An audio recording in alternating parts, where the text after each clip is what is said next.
नमस्कार दोस्तों, news point के साथ मैं हूं समीर आत्मज मिश्र।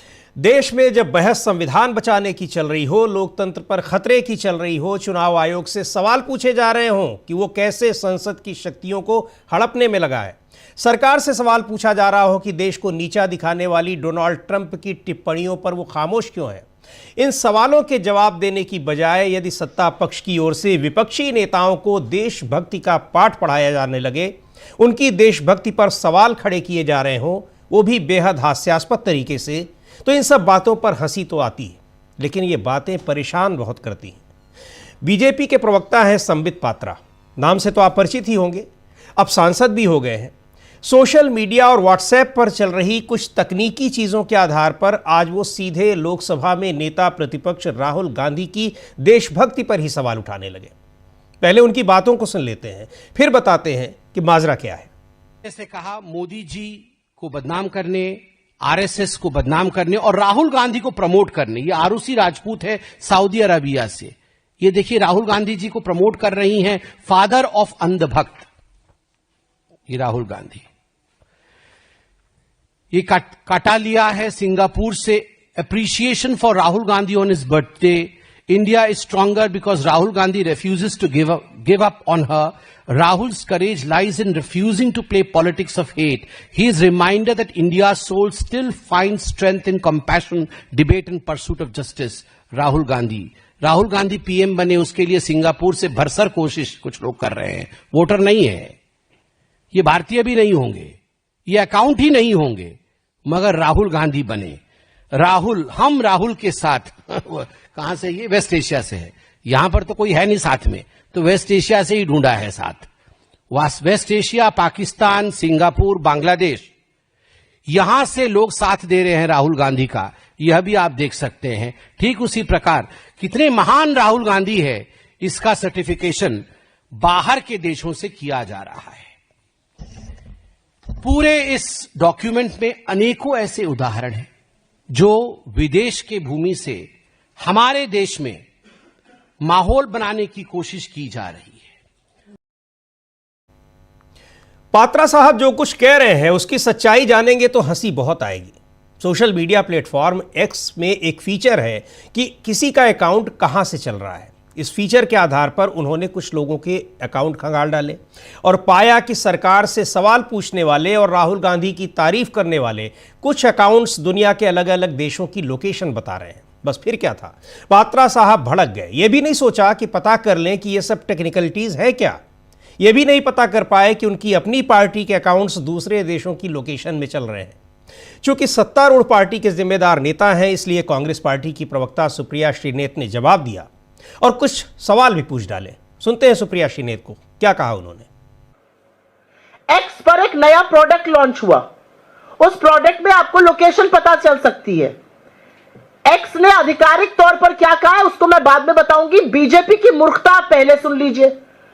बीजेपी के एक लंपट ने प्रेस कॉन्फ्रेंस करी और प्रेस कॉन्फ्रेंस करके कहा कि कांग्रेस के समर्थकों के अकाउंट विदेशों से चल रहे हैं और यह देश के खिलाफ साजिश है। सर्वप्रथम, बीजेपी या नरेंद्र मोदी राष्ट्र नहीं है। राष्ट्रहित में सवाल पूछे जाते हैं, सवालों का जवाब दीजिए और थोड़ी तो मूर्खता कम दिखाइए। मूर्खता के मुद्दे तो मत बनाइए, ध्यान भटकाने के लिए भी मुद्दा तो ढंग का लेकर आइए। उन्होंने हमारे तमाम अकाउंट्स के बारे में कहा कि ये अकाउंट विदेशों से चल रहे हैं। एक लंबी फेहरिस्त मेरे पास भी है उनके अकाउंट्स की, उनके ऑफिशियल अकाउंट्स की, वो कहां से चल रहा है भी पढ़ूंगी उसको। उन्होंने कहा फलाना हमारा अकाउंट आयरलैंड से चल रहा है, फलाना यूएस से चल रहा है। पवन खेड़ा जी के अकाउंट के बारे में बात करी, उन्होंने खुद ही बोला मैं वीपीएन इस्तेमाल करता हूं। और अब आपको मैं आधिकारिक स्टेटमेंट जो एक्स का है उसको भी पढ़ के सुना देती हूं। द कंट्री और region that an account is based can be impacted by recent travel or temporary relocation. This data may not be accurate and can change periodically. तो ट्विटर खुद ही स्वीकार कर रहा है कि जो डेटा, जो लोकेशन आपको दिख रही है वो एक्यूरेट नहीं है, ये कभी भी चेंज हो सकती है। आप वीपीएन इस्तेमाल कर रहे हैं, आपने ट्रैवल किया हो, आपने रिलोकेशन किया हो टेम्पररी, उस पर हो सकता है। और अब मैं बीजेपी के महामूर्खों को कहूंगी, निकिता बियर का एक अकाउंट है प्रोडक्ट हेडेक्स के, उनका जाकर ट्वीट पढ़ लें। उनका कहना है कि हमने एक प्रोडक्ट नया लॉन्च किया था अलग अलग जगहों में लोगों को दिक्कतें आ रही हैं, ये ग्लिच है और हम ग्लिच को रिजॉल्व करने की कोशिश कर रहे हैं। जब हमने एक्स से बात करी, उन्होंने कहा आप लोग के ऐसे कोई अकाउंट है तो हमें जरूर भेजिए, ये प्रोडक्ट की वजह से ग्लिच आया है। मतलब बीजेपी को क्या चवन्नी बराबर भी अकल नहीं रह गई है अब। और अगर मैं उन्हीं की बात पर यकीन करूं तो मैं उनसे पूछना चाहती हूं, बीजेपी गुजरात आयरलैंड से क्यों चल रहा है?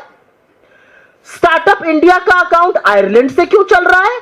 डीडी न्यूज का अमेरिका से क्यों चल रहा है? जो 40 रुपए पर पेट्रोल कराने वाले श्री उनके इतने बड़े समर्थक हैं, उनका अकाउंट नॉर्थ अमेरिका से क्यों चल रहा है? उनके तमाम फर्जी समर्थक चल रहे हैं। मोदी जी की अपने साथ डीपी पर लगाने वाले लोगों के अकाउंट मलेशिया से चल रहे हैं। और तो और राष्ट्र मित्र मोदी जी के जिगर के टुकड़े अडानी ग्रुप का अकाउंट जर्मनी से चल रहा है। कैसे चल रहा है? ये लोग राष्ट्रद्रोह क्यों कर रहे हैं? क्या बीजेपी इस बात का जवाब दे सकती है? महामूर्खता की दलीलें, मुद्दों से भटकाने का प्रयास है ये। दरअसल ये एक फीचर है और इसमें किसी का भी अकाउंट और वो बदला भी जा सकता है, लोकेशन होता है और उस एक टेक्निकल चीज़ें हैं कि किस तरीके से वो होता है। यानी कोई ऐसा मुद्दा नहीं है और कौन बैठा हुआ, कौन किसको तारीफ कर रहा है, लेकिन यहाँ पर जरा सी चीज़ दिखाई नहीं पड़ी, उसको ले आए, लेकिन कम से कम वेरीफाई तो कर लेते होते, पता तो कर लिए होते कि ये सारी चीज़ें क्या हैं। और अब पता लग रहा है कि बीजेपी के ही तमाम अकाउंट्स जो हैं वो इसी तरीके से चल रहे हैं। हैरानी की बात है कि किसी की देशभक्ति पर सवाल उठा देना कितना आसान हो गया है, वो भी लोकसभा में नेता प्रतिपक्ष पर। उससे भी ज्यादा हैरानी की बात तो यह है कि बीजेपी ने इस मुद्दे पर प्रेस कॉन्फ्रेंस करने के लिए किसी प्रवक्ता को भेज दिया। कैसे भेज दिया, यह बहुत हैरानी की बात है। तो दरअसल जरूरी मुद्दों से ध्यान भी भटकाना है। सुप्रिया श्रीनेत बता रही हैं कि क्या है, वजह क्या थी, इस पर संबित पात्रा को आकर एक प्रेस कॉन्फ्रेंस क्यों करनी पड़ी। सुन लेते हैं क्या कह रही हैं सुप्रिया श्रीनेत। असलियत यह, और मैं आप में से कुछ साथियों से हाथ जोड़कर और हंसकर यह बात कहूंगी, main stream media Narendra Modi उनकी सरकार से सवाल नहीं पूछता है। मेन स्ट्रीम मीडिया 26 बीएलओ की मौत पर डिबेट नहीं करता है। मेन स्ट्रीम मीडिया एसआईआर में वोट चोरी पर बात नहीं करता है। मेन स्ट्रीम मीडिया चीन जब अरुणाचल को अपना भाग कहता है उस पर डिबेट नहीं करता है। मेन स्ट्रीम मीडिया आरएसएस के अमेरिका में लॉबियस्ट को हायर करने पर और $3,30,000 देने पर सवाल नहीं पूछता है। तो अगर सोशल मीडिया में आक्रोश है सरकार की विफलताओं को लेकर, बेरोजगारी को लेकर, महंगाई को लेकर, वोट चोरी को लेकर, चीन की नापाक हरकतों पर, अमेरिका के सामने नतमस्तक हो जाने पर, तो इन सवालों में गलत क्या है? यह पूरा अटेम्प्ट है सवालों को डिस्क्रेडिट करने का, सवालों की मान्यताओं को समाप्त करने की कोशिश इस माध्यम से की जा रही है। सवाल तो आपसे पूछे जाएंगे। दरअसल वोट चोरी और एसआईआर पर घिरी सरकार के सामने सवाल कई है, लेकिन जवाब कोई नहीं। तो बहस की दिशा ही बदल दी जाए। लेकिन राष्ट्रभक्ति पर सवाल उठाने वालों की राष्ट्रभक्ति पर भी एक नज़र देखते हैं। 1 दिसंबर से संसद का शीतकालीन सत्र शुरू हो रहा है, लेकिन उससे पहले राज्यसभा में एक ऐसा फरमान आया है जिसने विपक्ष को भड़का दिया है। राज्यसभा बुलेटिन में कहा गया है कि सांसद जय हिंद और वंदे मातरम जैसे नारों का इस्तेमाल नहीं करेंगे। यही नहीं, सभापति के फैसलों की आलोचना भी नहीं होगी, ना तो सदन के भीतर और ना ही सदन के बाहर। और उधर वोट चोरी के कनेक्शन अमेरिका से भी जुड़े हैं। इस पर बड़ा खुलासा हुआ है। इन सब खबरों और मुद्दों पर बात करने के लिए हमारे साथ वरिष्ठ पत्रकारों का पैनल है। पहले परिचय कराते